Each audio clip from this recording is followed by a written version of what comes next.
Bonjour à tous, bonjour à toutes, bienvenue sur Radio Grand Lac 88 FM, radiograndlac.com. On est ensemble comme tous les mercredis soirs, Sullivan et Karine jusqu'à 19h. Et ce soir, on va parler des Restos du Cœur. Mais avant d'en parler, je voudrais faire quand même une petite dédicace pour ceux qui nous ont suivis la semaine passée. On a fait une émission spéciale sur l'année 1987. Et je voudrais saluer Julien qui a été avec nous la semaine passée. Alors pourquoi on a choisi d'inviter un Julien? Parce que c'était le prénom le plus donné en 1987. Et donc en l'occurrence, on a eu un Julien qui nous a fait l'honneur de venir, qui a embelli encore plus cette émission. Mais cette émission est déjà très belle. Et ce soir, elle va être encore plus, parce que ce soir, on reçoit une très belle association, n'est-ce pas, Karine? Oui, bonsoir. Ce soir, on reçoit le responsable du centre d'Aix, Monsieur Millos. Oui, ça va, j'ai bien dit. Et le responsable départemental, Monsieur Pénaud. Donc, on est très heureux de vous recevoir et de pouvoir discuter des Restos du Cœur qui ont été lancés en 1985 et qui existent toujours. Alors, malheureusement, parce que ça veut dire que les gens en ont encore besoin, mais ça permet aussi de rencontrer ce soir des bénévoles et puis de connaître un peu plus l'association. Donc là, on envoie une musique. Et on se retrouve juste après sur Radio Grand Lac pour parler des Restos du Cœur. Des Restos du Cœur, pardon. Radio Grand Lac, 88 FM. Retour sur Radio Grand Lac. Bon, vous nous avez certainement entendu fredonner un petit peu là pendant Voyage de Désirless. On a eu un petit souci technique et donc du coup voilà, il a fallu effectivement qu'on fasse quelques tests. Il y a eu quelques couacs, mais ça y est, c'est terminé. Tout est rentré dans l'ordre. Ce soir, on reçoit bien les Restos du Cœur. Je suis toujours accompagné de Karine, donc tout va pour le mieux. Parfait. Voilà, parfait. On va y arriver. Mais on y arrive, il n'y a pas de souci. Et ce soir, donc on accueille Didier et Jean-Michel de bénévoles au Resto du Cœur. Est-ce que vous pouvez vous présenter en quelques mots? Eh bien, Jean-Michel, je suis responsable départemental des Restos du Cœur de Savoie depuis septembre dernier et bénévole au Resto depuis 1998 dans un centre qui est toujours à Saint-Julien-Mont-Denis en Maurienne. En Maurienne, ouais, d'accord. Et du coup, alors Didier, responsable du centre d'Aix-les-Bains depuis 3 ans et je suis au Resto du Cœur depuis 7 ans. Alors sur Aix-les-Bains, il est où le centre des restos? Alors, le centre est situé 25 boulevard des Anglais, d'accord, à côté, au pied de la maison des associations. Ah ok. Donc juste au sur le début. Parking de la maison des associations qui est visible de très loin d'ailleurs. D'accord. Ok. Et alors la première question qui me vient comme ça, c'est comment savoir est-ce qu'on peut pousser la porte? Est-ce qu'il y a des heures? Les bénévoles sont peut-être pas là tout le temps pour quelqu'un qui aurait besoin de savoir s'il peut bénéficier des aides du Resto du Cœur. Alors sur Aix-les-Bains, nous sommes ouverts les mardis après-midi pour la distribution de colis alimentaires et le vendredi après-midi de 13h30 à 17h. D'accord. Alors, toute personne peut venir une première fois au Resto du Cœur pour avoir ce que nous appelons un colis de dépannage. Il repartira jamais sans de la nourriture. Ensuite, on prend des rendez-vous pour faire une inscription avec tous les détails que nous demandons. D'accord, oui, parce qu'en fait, c'est ça. Pour bénéficier des Restos du Cœur, il y a des conditions. Il y a des conditions qui sont des conditions financières que nous demandons, donc des documents qui passent donc au bulletin de salaire ou les aides de la CAF, le nombre de personnes qui constituent le foyer, ainsi que les revenus sur l'imposition. Donc on calcule le nombre les ressources de la famille ou de la personne. Oui, voilà. Parce qu'au tout début, l'idée des Restos du Cœur, il y a 35 ans en arrière, c'était en fait de pouvoir donner à manger à tout le monde, c'est bien ça? Comme le dit la chanson. Ouais. Qu'on vous a entendu fredonner joliment d'ailleurs. Oui, hein. Un petit point quand même qu'il faut préciser, je pense, c'est que ce que Didier a dit concerne la partie de l'aide alimentaire. C'est-à-dire que pour avoir droit à une aide alimentaire telle qu'on la donne en Savoie, c'est-à-dire donner des produits qui permettent de cuisiner et de faire des repas, il y a un barème financier, disons qu'il faut justifier de son manque de ressources. Par contre, tout le reste que les restos font, qui sont des cours de français, qui sont des vestiaires, qui sont de l'aide juridique, de l'aide du microcrédit, du soutien scolaire, Tout ça, par contre, c'est ce qu'on appelle un accueil inconditionnel, c'est-à-dire que pour le coup, tout le monde peut venir frapper à la porte de un des 11 centres de Savoie ou un des 2013 centres en France, parce que nous ne sommes qu'une petite partie d'une association beaucoup plus importante que juste celle de Savoie. D'accord. Alors, si je comprends bien, par exemple, quelqu'un à Aix-les-Bains, c'est le mardi et le vendredi après-midi. Oui. Même pour le soutien, même quelqu'un qui a besoin pour son enfant, quand vous dites vestiaire, c'est des vêtements, c'est ça? Ce sont des vêtements que nous recevons gratuitement par des bénévoles ou par des gens qui passent nous donner des vêtements et ils sont à la disposition des personnes gratuitement. Il y a combien de bénévoles sur Aix-les-Bains? On a une quarantaine de bénévoles. Ouais, quand même, effectivement. Bravo. Moi, j'ai envie de dire bravo. Ouais, c'est sûr. C'est beau. Et non, je dis c'est beau, mais je m'arrête parce que gentiment, Didier et Jean-Michel nous ont dit non, on est là pour parler des Restos du Cœur, pas pour parler de nous, mais ça fait chaud au cœur de rencontrer des gens, je trouve, qui donnent de leur temps, voilà, de leur énergie. Donnent de leur cœur aussi. Ouais. Et voilà, il y a plein de bonnes ondes ce soir. Sullivan. Il y en a tout plein, effectivement. Qu'on a envie de partager avec les auditeurs, voilà. On peut effectivement revenir sur. Moi, je pense qu'il faudrait qu'on revienne sur la genèse des Restos du Cœur. Donc tout le monde connaît l'histoire avec Coluche, mais c'est quand même bon de se la rappeler de temps en temps, parce que c'était quand même un élan de générosité encore jamais vu. Est-ce qu'on peut se replonger en 1985? Ben, on n'a pas la même voix, hein, mais disons que c'était pas la même radio non plus, puisque c'était sur Europe 1 qu'en octobre 1985, Coluche a dit qu'il avait une petite idée derrière la tête et que si les gens qui avaient des moyens se mettaient ensemble, on pourrait peut-être faire en sorte qu'on ait un peu moins qui crèvent la dalle dehors. Et comme il avait la chance d'être connu et d'avoir des entrées, il a été aidé. Et il faut savoir que la première année, ils ont donc fait des repas pour les gens. Et on se rappelle tous, les plus vieux, les plus jeunes, ils ont oublié ça, mais les plus vieux, on voit Coluche transportant des cagettes de fruits, de je sais pas quoi, de pommes de terre. Et donc, ils ont donné à cette époque-là des repas chauds. Et il y a eu 5000 bénévoles qui ont aidé à faire ces repas plutôt dans les grandes villes. Et donc ça a été la première année. Puis Coluche, à la fin de cette période-là, il y avait 160 000 francs de bénéfices, si on peut dire. Ouais. Et on l'a appris après sa mort, mais il les a donnés à l'abbé Pierre en lui disant, l'abbé, tiens, je te file ça, tu pourras aider toi de ton côté aussi, parce qu'on n'est pas les seuls à aider les gens qui sont démunis.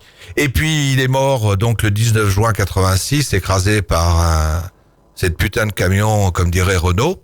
Je m'excuse pour le mot, non, mais c'est le titre d'une chanson, donc on va accepter cette grossièreté.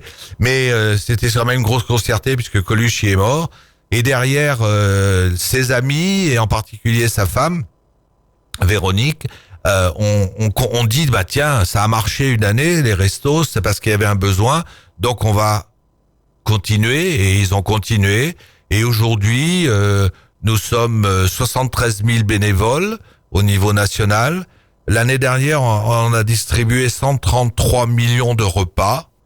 133 millions. Ça fait c'est difficile à imaginer. Non, c'est inimaginable. Et 900 000 personnes ont été aidées au niveau de la France. Alors, en Savoie, c'est plus humble, mais quand même, c'est un chiffre énorme parce que, comme je disais tout à l'heure, avant l'émission, la Savoie a peut-être la réputation d'être un département riche, mais on a quand même 5000 personnes qui viennent frapper aux portes de nos 11 centres.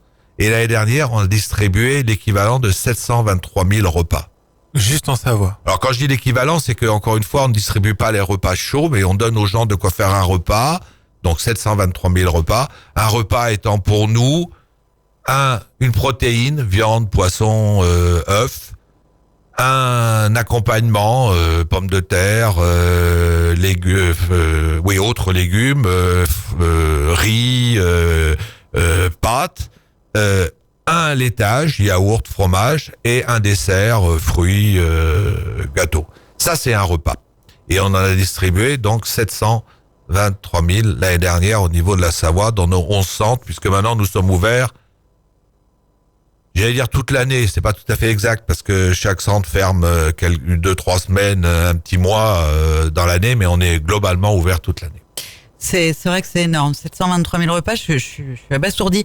Et alors, c'est vrai que on connaît plus finalement les restos par l'émission, les stars qui chantent. Enfin, je pense que ça fait partie, et peut-être qu'il y a un regain de dons au moment de cette émission. Mais ce que je ne savais pas moi personnellement, c'est qu'en fait les repas, les gens viennent, les emmènent chez eux et les cuisinent. Et je trouve, moi, personnellement, j'imagine, parce que je n'ai pas connu ça, mais si on est dans le besoin, c'est très digne, parce qu'on prend son repas, on rentre chez soi, on le partage avec ses enfants. Il y a pas parce que on peut avoir l'idée, je sais pas, d'un centre où tout populaire, le monde... ouais. Voilà, Ouais, exactement. Alors que là, non, c'est un repas équilibré avec tout ce qu'il faut distribuer. Oui, on essaye que ce soit équilibré. Mais il faut savoir quand même que nous, en Savoie, on fait pas de repas chaud. Hein. Mais par contre, dans les grandes villes, dans d'autres grandes villes, Lyon, Clermont, eux, ils ont ce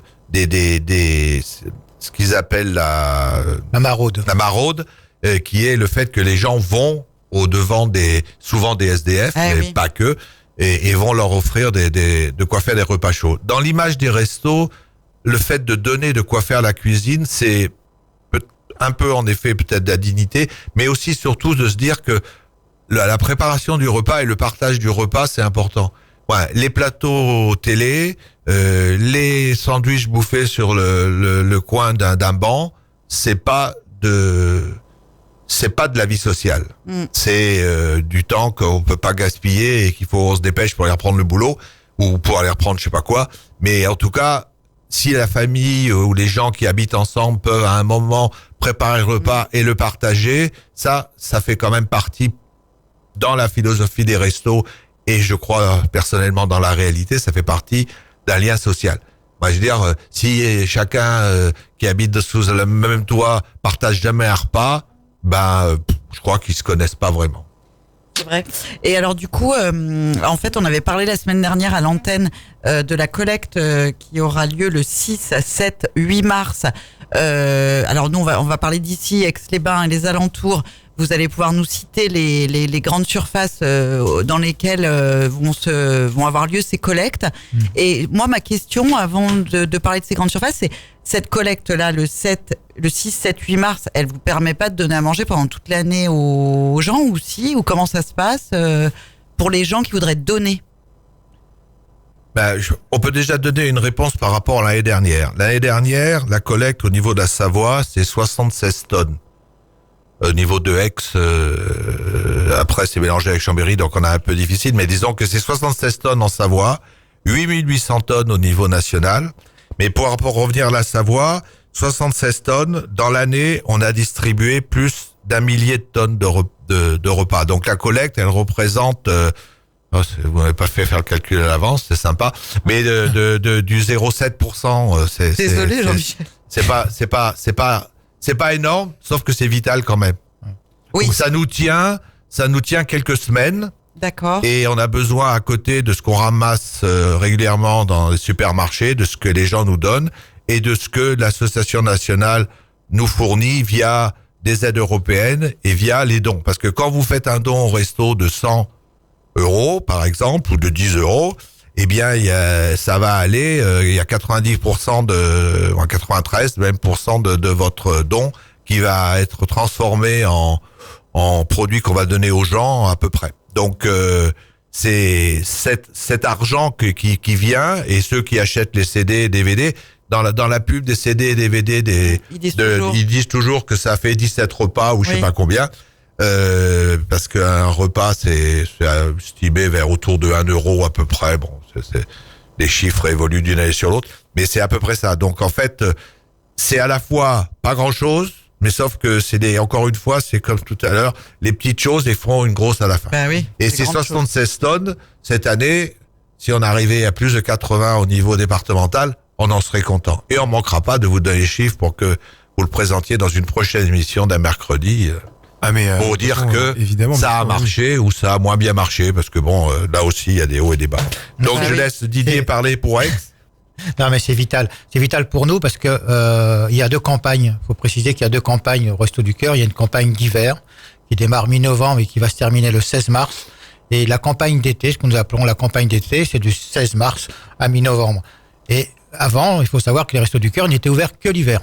Donc aujourd'hui, partout en France, pratiquement, les Restos du Cœur sont ouverts toute l'année. Donc c'est vital et fondamental, cette collecte.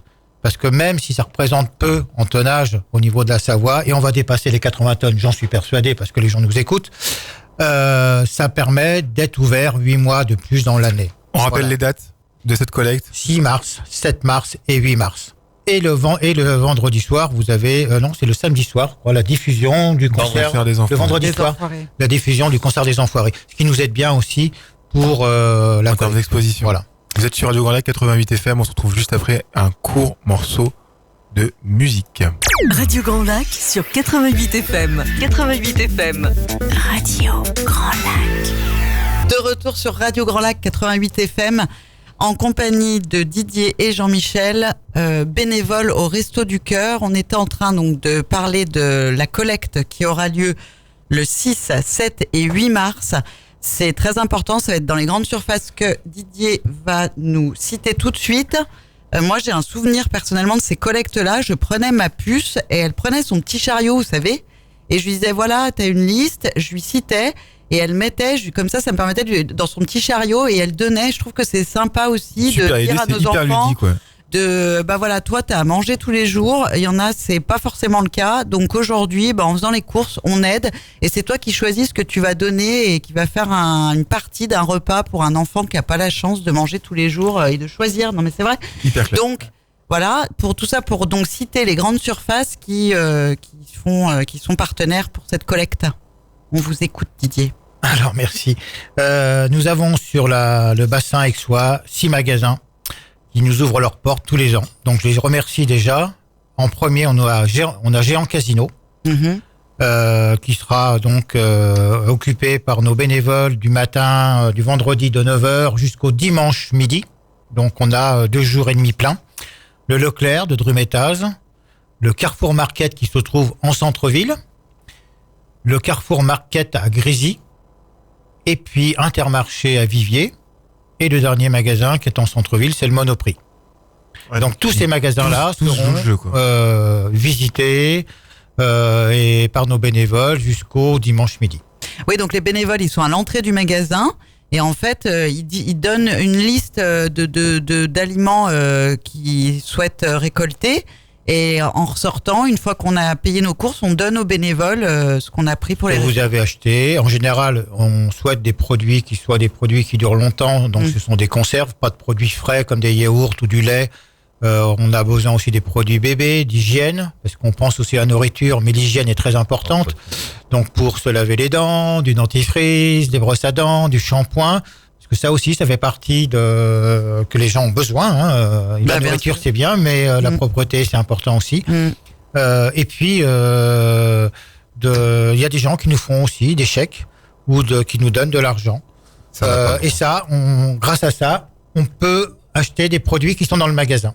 Oui, parce que il faut savoir que ça n'existe pas les collectes de fonds directement par les restos.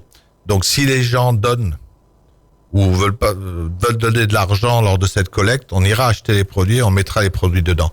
Si un jour vous êtes collecté dans la rue par quelqu'un qui vous dit je fais la quête pour les Restos du Cœur, vous pouvez tout de suite l'amener à un centre des restos ou à la police parce que c'est un gangster, c'est absolument pas quelqu'un des Restos du Cœur, c'est interdit par les Restos du Cœur de faire de la collecte financière. C'est une règle des restos, il y en a d'autres qui font, ça veut pas dire que les gens qui collectent là, dans la rue avec des troncs sont tous des gangsters, mais ceux qui le font dans des restos, c'est parfaitement interdit, donc ça ne peut pas être les restos qui les conseillent. Et si dans le cas que cite Didier, en sortant vous dites « Ouh, j'ai pas pris les produits parce que j'avais pas mis le petit caddie pour ma petite fille », il peut toujours nous donner 10 €, mais ces 10 € on les transformera en 10 paquets de pâtes ou je sais pas quoi, parce que on recevra pas l'argent, on le transformera mais ne faites pas tout ça, prenez donc des produits alimentaires, des produits d'entretien, des produits d'hygiène et donnez-les-nous à la sortie et en effet pas de produits frais. Pas de produits non plus pour les animaux, même si quelques-uns des gens ont des animaux, mais voilà. Bah, c'est sûr que trois boîtes de conserve dans l'idée, c'est pas effectivement ce qui va alourdir profondément le portefeuille. Donc si on peut, faisons. Vous évoquiez tout à l'heure sur Aix-les-Bains le fait que, alors c'est vrai qu'on a une chance inouïe. On vit dans une ville qui est plutôt quand même prospère, dans laquelle il y a beaucoup d'artisans, de commerçants. On sent que voilà, il y a vraiment quelque chose qui se passe en ville. Mais malgré tout, vous évoquiez qu'il y avait pourtant des centaines de familles qui faisaient appel au Resto du Cœur chaque année sur Aix-les-Bains. Oui, bien sûr. On a à peu près 380 personnes, familles, pardon. 380 familles. Familles qui viennent de façon régulière au Resto du Cœur sur un an. Hein. Donc, qui nous fait 26 000, on appelle repas, colis alimentaires. Donc, on rappelle que les colis alimentaires, ce sont des conserves que nous distribuons avec le choix. Hein, on fait jamais les colis avant. C'est-à-dire que les gens, on leur propose toujours le choix entre tel et tel produit. Donc, c'est eux qui vont choisir entre deux produits. Et tout ça, c'est tout à fait au choix de la personne. Donc, il n'y a rien qui est prévu d'avance. Et on donne jamais de produits périmés au Resto du Cœur. Ça aussi, il faut le préciser. Donc, je disais tout à l'heure qu'on était ouvert le mardi après-midi pour la distribution, le vendredi après-midi. Ça, c'est l'eau d'Isberg. Mais il y a toute une organisation. Et grâce aux 40 bénévoles que je remercie encore aujourd'hui, c'est-à-dire que nous faisons dans 2 magasins supermarchés, je vais les citer, c'est Géant Casino et Carrefour Market en centre-ville, qui nous donnent des produits qui sont à date courte, que nous redonnons les jours de la distribution, plus 6 boulangeries qui nous donnent du pain, un peu de viennoiserie, également 2 primeurs qui nous donnent donc des fruits et légumes. Donc tout ça, ça se fait le mardi, le mercredi matin, le jeudi, le vendredi. Donc toute la semaine, vous avez des commerçants aixois. Non mais c'est quand même, alors moi, parce que dans l'élan de générosité qu'on peut avoir et donner à un moment donné à une association, avoir en plus des commerçants de la ville qui s'impliquent au travers ça, moi j'ai tout autant envie de leur tirer le chapeau. Alors si vous aviez peut-être 2-3 commerçants à citer comme ça, je pense qu'ils le méritent ce soir. Totalement. Donc, parmi les commerçants, justement. Alors, je cite Géant Casino qui nous donne, Carrefour Market en centre-ville. D'accord. On a les Halles provençales. Ouais. On a un autre marchand de fruits et légumes qui se trouve à côté de la Panière. Absolument, le vendredi. Qui est indépendant, lui, pour le coup. Qui est indépendant, totalement. Boulevard Latte de Tassigny. Exact. Je cherchais le nom. Non, je le dis parce que pour le coup, si ça peut lui faire un petit coup de projo, ça peut être pas mal aussi. Et puis 6 à 8 boulangeries, suivant les fermetures, les ouvertures, on a quand même beaucoup de pain. Voilà. Beaucoup de pain. Et les boulangeries, alors on peut les citer aussi, parce que si on a cité les fruits et légumes, je ne sais pas tout en tête, mais j'ai l'Esquisse, la boulangerie de la Biole, qui nous donne beaucoup aussi. Après, je les ai pas en tête, je suis désolé d'avoir... Non, mais oui, bien sûr. Non, puis en plus, on vous prend boule pour point, donc bon, pour le coup, voilà. L'idée, c'est effectivement de les mettre en avant et puis de féliciter ceux qui jouent le jeu, quoi. Je me permettrais de rajouter, puisqu'on parle de la Panière, que au niveau un peu plus départemental, si je puis dire, la Panière donne régulièrement fait des dons réguliers sur leurs bénéfices au resto, et il y a des sociétés qui font ça et sans toujours jouer de la trompette autour de ce truc-là, et ça aide aussi beaucoup pour pouvoir aider, pour pouvoir fournir ces repas, parce que on a parlé de 723 000 repas au niveau de la Savoie. En gros, ça nous fait quasiment 1 million d'euros qu'il faut trouver sur l'année, ou l'équivalent en repas. Alors, par exemple, quelqu'un qui nous écouterait et qui ferait pas ses courses le 7, 8 et 9 mars dans les grandes surfaces qu'on a citées, comment il fait pour faire un don s'il veut pas acheter un CD parce qu'il n'a pas envie d'acheter le CD des Enfoirés? Comment on peut faire un don au Resto du Cœur? Il y a plusieurs façons, parce que si vous tapez Resto du Cœur don, ça va marcher sur Internet. Ensuite, vous pouvez toujours envoyer des chèques pour les Restos du Cœur à notre centre départemental, qui est 224 rue Paul Giraud, Girod, 73 000 Chambéry.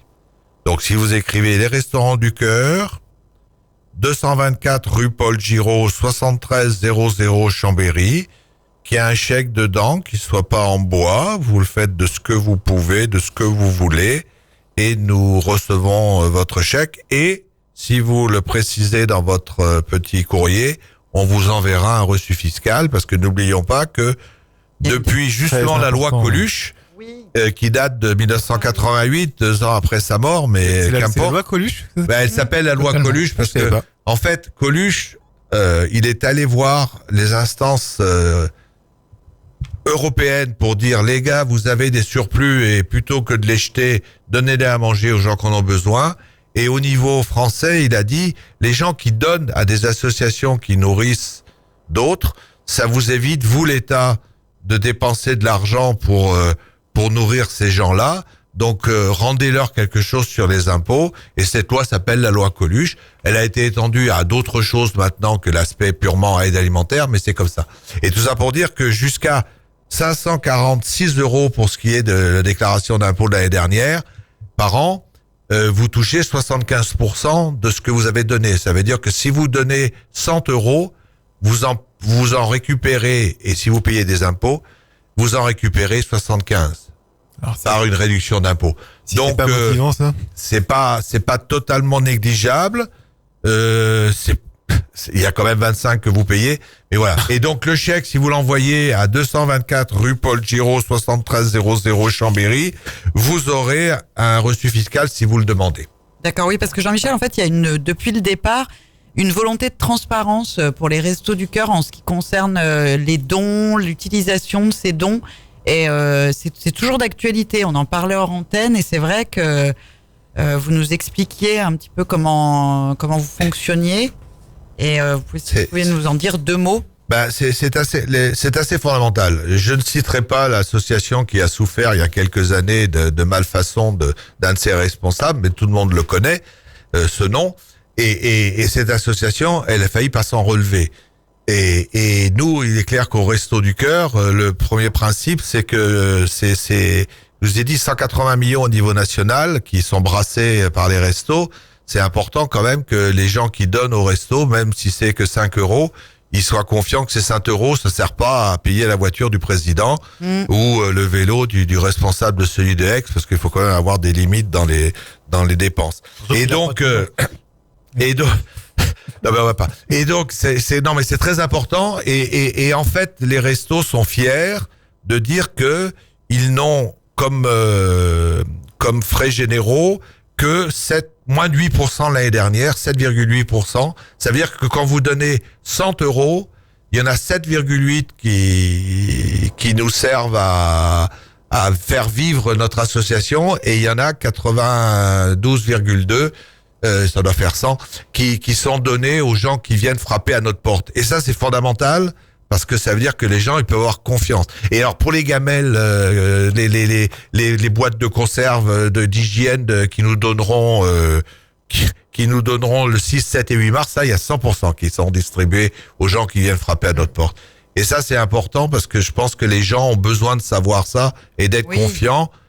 Et si les Restos du Cœur ont une bonne image, et si vous nous proposez de venir nous accueillir dans votre émission, je pense que c'est parce que l'image qu'on a, c'est justement de pas être des gens qui font du détournement d'argent. Et ça, c'est, je pense, fondamental. Et le jour où ça n'existera plus, on pourra dire qu'on a quand même foiré totalement le système. Eh ben, voilà, Sullivan, je sais pas si tu ressens la même chose que moi, mais c'est comme si on recevait... C'est comme, j'allais dire, si les Restos du Cœur étaient à vous, enfin, comme si vous faisiez, comme si c'était vous qui l'aviez créé. C'est beau ce qu'on ressent ce soir dans le studio. On va faire une petite pause musicale. Et puis on se retrouve juste après, justement, parce qu'on va parler de vos engagements, parce que c'est vrai que c'est incroyable. Vous êtes sur le Grand Lac, 88 FM, et jusqu'à 19h, on est tous ensemble. Du Mont du Chat au terme d'Aix-les-Bains, Radio Grand Lac. Retour sur Radio Grand Lac 88 FM, le plein de bonnes ondes avec Jean-Michel et Didier, 2 bénévoles des Restos du Cœur. Merci le boss. Oh. Donc, on est de retour. Alors, On discutait hors antenne et on s'apercevait avec Sullivan d'une chose qu'on connaissait mal, c'est que les Restos du Cœur, c'est pas qu'une distribution de repas, il y a plein d'autres choses aussi. Puis vous êtes en contact avec des gens qui sont en rupture avec le système, qui sont accidentés de la vie, je sais pas, enfin, sans vouloir être péjoratif dans mes propos, des gens qui rencontrent et qui traversent des périodes difficiles. Et du coup, vous aidez déjà en les écoutant, je pense. Et je vous laisse, Jean-Michel, nous citer peut-être des exemples d'expériences que vous avez vécues. Oui, je pense que les gens qui viennent chez nous, premièrement, ils viennent parce qu'ils ont un problème alimentaire. Et notre logo, il y a une fourchette et un couteau. C'est pas totalement neutre, mais par contre, ils peuvent avoir d'autres besoins, et s'ils le souhaitent, encore une fois, ça c'est très important, on force pas les gens à lui dire on est sûr que tu as un besoin là et tu le vois pas, c'est pas ça, c'est en discutant avec eux, parce que ils nous prennent un peu, pas comme des copains, mais au moins des gens avec qui on peut partager, et donc on peut à ce moment-là les amener vers quelques questionnements sur est-ce que ils ont tous les droits sociaux, parce que vous savez, à part le fait de dire que la famille, elle touche 25 000 euros d'allocation familiale, elle sent mauvais, il y a beaucoup de gens, on s'aperçoit qu'il y a quasiment un tiers des gens en France qui n'ont pas le RSA auquel ils auraient droit. Donc ça veut dire qu'il y a sûrement des gens qui truandent le droit social, mais il y en a aussi un paquet qui n'ont même pas les droits auxquels la loi les autorise. Je leur permets. La phrase n'est pas très bonne, mais vous avez compris. On comprend. Mais parce que Jean-Michel, ils le savent pas en fait, c'est ça. Mais ils le savent pas parce que, comme tu disais, ils sont un peu en dehors du circuit. Parfois, ils sont fâchés avec des assistantes sociales et du coup, ils disent bon, je vais pas les voir parce que de toute façon, elles me donneront rien.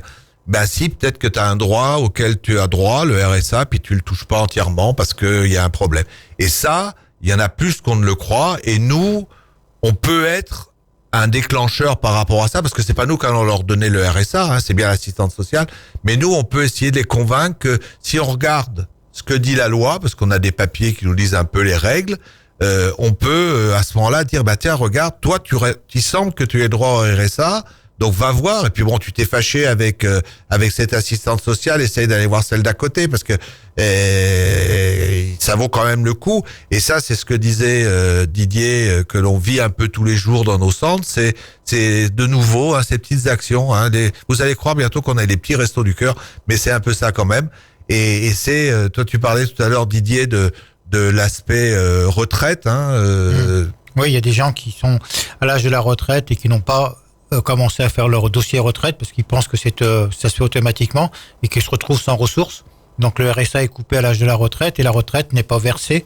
Et on sait que pour faire un dossier retraite, il faut 8 mois à 12 mois suivant le parcours de la personne au niveau de son travail. Et on a aidé plusieurs personnes comme ça, et grâce aux assistantes sociales et puis toutes les collectivités, on arrive à aider ces personnes. Mais il n'y a pas que ça. Il faut savoir que sur les personnes que que Aix reçoit, on a beaucoup de retraités. Donc avec des petites retraites. Faut pas l'ensemble des personnes accueillies. Il faut savoir que 50% des personnes qui sont accueillies dans mes plus de 380 familles, c'est quand même beaucoup de familles monoparentales. Et on a beaucoup de personnes seules, donc personnes âgées. On a des étudiants. On a diverses personnes de tout âge, de toutes conditions. Et il y a des gens qui me disent jamais j'aurais cru un jour venir frapper au Resto du Cœur, à la porte des Restos du Cœur. Personne n'est à l'abri, malheureusement, dans cette société, de venir un jour nous voir. J'ai des gens qui étaient des commerçants, qui ont fait faillite. Il y a toute catégorie sociale. Et donc, faut faire. Voilà. Moi, je précise que les Restos du Cœur, c'est pas réservé qu'à des gens qui sont bêtes, qui veulent pas travailler. C'est tout le monde, malheureusement, un jour peuvent venir frapper au Resto du Cœur. Et j'espère, Sullivan, que cette émission leur a permis de mieux vous connaître. Et je trouve que nous, qui sommes en face de vous depuis un peu plus d'une heure, en fait, je pense que vous arrivez à établir un rapport, j'allais dire fraternel, c'est peut-être pas le bon terme. En fait, les gens, je pense, se sentent à l'aise. Il y a un peu de Coluche en vous, messieurs. En fait, si on a connu un petit peu l'esprit Coluche, il y a un peu de Coluche en vous dans la simplicité, Oui, Jean-Michel. Non, mais c'est vrai que Jean-Michel, il me fait un peu pardon. Non, Jean-Michel. C'est pas une salopette, je n'arrive pas à la Ouais, mettre. voilà. Ouais, la salopette, Jean-Michel. Non, mais c'est vrai que dans la façon d'aborder les gens, je pense que c'est vrai que c'est pas. Je suppose que c'est pas évident quand on connaît tous des moments où on est moins bien et on a peut-être un sentiment d'être jugé ou d'être mal reçu. Du coup, on reçoit mal ce que peut-être un travailleur social ou une assistante sociale va nous renvoyer. Et je pense que vous avez ce don. Cette présence chaleureuse et puis simple et humaine de dire mais attends, t'as des droits, pourquoi tu aurais pas le droit, et en fait de pouvoir leur permettre de relever la tête. Je trouve que c'est super. En fait, on ne savait pas forcément qu'en plus des repas, les Restos du Cœur aidaient les gens à relever la tête, parce que je crois que dans ces moments-là, c'est ce dont on a besoin. Haut les cœurs, on va y arriver, et c'est un peu le message que j'ai ressenti. Mais moi, en tout cas, je suis complètement complémentaire avec toi, ce qui fait qu'en fait, pour le coup, les Restos du Cœur, en tout cas pour l'imaginaire collectif, ce qu'on a, c'est les concerts, c'est Coluche et c'est le logo. Sauf qu'une fois qu'on a dit ça, comme vous l'avez dit tout à l'heure, il y a des dizaines de milliers de bénévoles à travers la France. Il y en a 40 quand même dans notre ville à Aix-les-Bains. Tout à l'heure, t'as évoqué, Didier, le nombre de repas servis sur une année, le nombre de familles que vous aidiez. Bon, là, on parle pas de Matt Pokora, on parle pas de Coluche, on parle pas de Goldman, là. On parle du concret, quoi. On parle de nos rues, et c'est vrai que pour le coup, voilà, ça fait vraiment du bien d'avoir des personnes comme vous, justement, qui consacrent de leur temps aux autres. Et par ailleurs, quand on parlait du temps tout à l'heure, et ce que disait Karine d'une manière générale sur les Restos du Cœur avec les autres activités, sur Aix-les-Bains, vous faites aussi autre chose que de distribuer des repas et d'aller en chercher. Et sur Aix-les-Bains, il se passe quoi alors? Le mercredi après-midi, on a une équipe de bénévoles qui font du soutien scolaire, avec sur une dizaine d'élèves. On souhaiterait faire d'autres activités, mais bien sûr, il faut que des bénévoles soient disponibles et que les locaux le permettent. On a une autre association qui regroupe l'ensemble des associations caritatives d'Aix, qui va renaître de ses cendres, j'en suis persuadé. C'est le Relais des Deux Sources, où on retrouve le Secours populaire, le Secours catholique et d'autres associations. Et là, on va pouvoir mutualiser nos moyens et nos bénévoles. Voilà. Donc ça, c'est des gros projets qui sont en train de se mettre en place sur Aix. Et ça, je trouve que ce sera super. Voilà. Alors, on va quand même rappeler la collecte parce que c'est très important. Oui. Le 6, 7 et 8 mars. Merci Didier. Et on rappelle, Didier, je vous laisse rappeler les magasins. Alors, les magasins, je rappelle, Géant Casino, le Leclerc de Drumettage, le Carrefour Market en centre-ville, le Carrefour Market de Grésy-sur-Aix, l'Intermarché à Viviers-sur-Lac et le Monoprix en centre-ville. Voilà, moi je vous attends tous et puis soyez généreux. N'hésitez pas. Vous. Et Jean-Michel, vous nous rappelez une fois l'adresse si les gens veulent faire des dons? S'ils veulent faire des dons ou s'ils veulent venir bénévoles, parce qu'ils peuvent aussi écrire. Bien parce sûr. que on en a toujours besoin. C'est pas interdit de vouloir donner un coup de main. On en a au niveau de la Savoie un peu plus de 300, mais il y en a toujours besoin parce que ça nous ouvrira d'autres horizons et ça permettra d'aider les gens un petit peu plus. Donc je rappelle notre adresse de départementale, c'est les Restaurants du Cœur de Savoie, 224 rue Paul Giraud, GIROD, 73 000 Chambéry.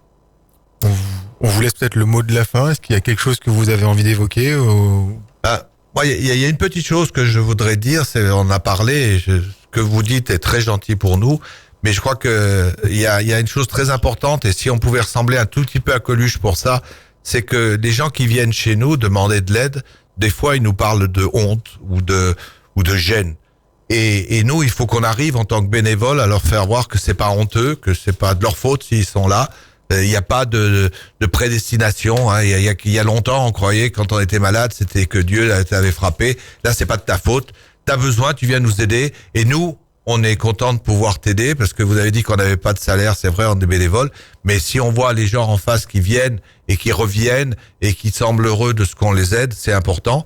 Et puis, si les personnes qui ont besoin des Restos du Cœur se disent « Attends, je vais pas parce que je sais pas comment je pourrais rembourser ça », ils peuvent aussi devenir bénévoles parce que c'est autorisé. Et c'est quand on vient, on peut à la fois être ce qu'on appelle personne accueillie, c'est-à-dire quelqu'un qui a besoin et qu'on aide, et être bénévole. Et ça peut être aussi pour certains un moyen de, comment dirais-je, pas de payer, mais de donner une contrepartie à l'aide, parce que on peut dire, moi je veux pas d'aide sans contrepartie, mais la contrepartie, ça peut être d'être bénévole. Oui, il y a toujours un moyen de donner. On rappelle une dernière fois la collecte 6, 7 et 8 mars. Moi, j'ai envie de dire, en conclusion, on a reçu 2 beaux enfoirés qui nous ont permis de connaître un peu mieux les Restos du Cœur. Franchement, plein de bonnes ondes. J'espère que vous les avez ressenties. J'espère que les gens qui en ont besoin n'hésiteront pas à pousser la porte des Restos du Cœur. Et ceux qui ont du temps à donner, à devenir bénévoles. Didier et Jean-Michel, merci beaucoup de nous avoir fait partager votre expérience. Merci à vous. Merci à vous. Et merci aux auditeurs. Et merci aux auditeurs Par aussi. avance. Et on se retrouve, nous, la semaine prochaine, Karine. Avec la Croix-Rouge française. La Croix-Rouge. Donc là encore, on va avoir une association absolument incroyable qui va venir nous parler de ses couleurs la semaine prochaine. Ça va être encore une émission incroyable. Restez à l'écoute sur Radio Grand Lac parce que ça s'arrête jamais toute la semaine. Et nous, avec Karine, tous les mercredis, 18h, 19h, on parle de tout.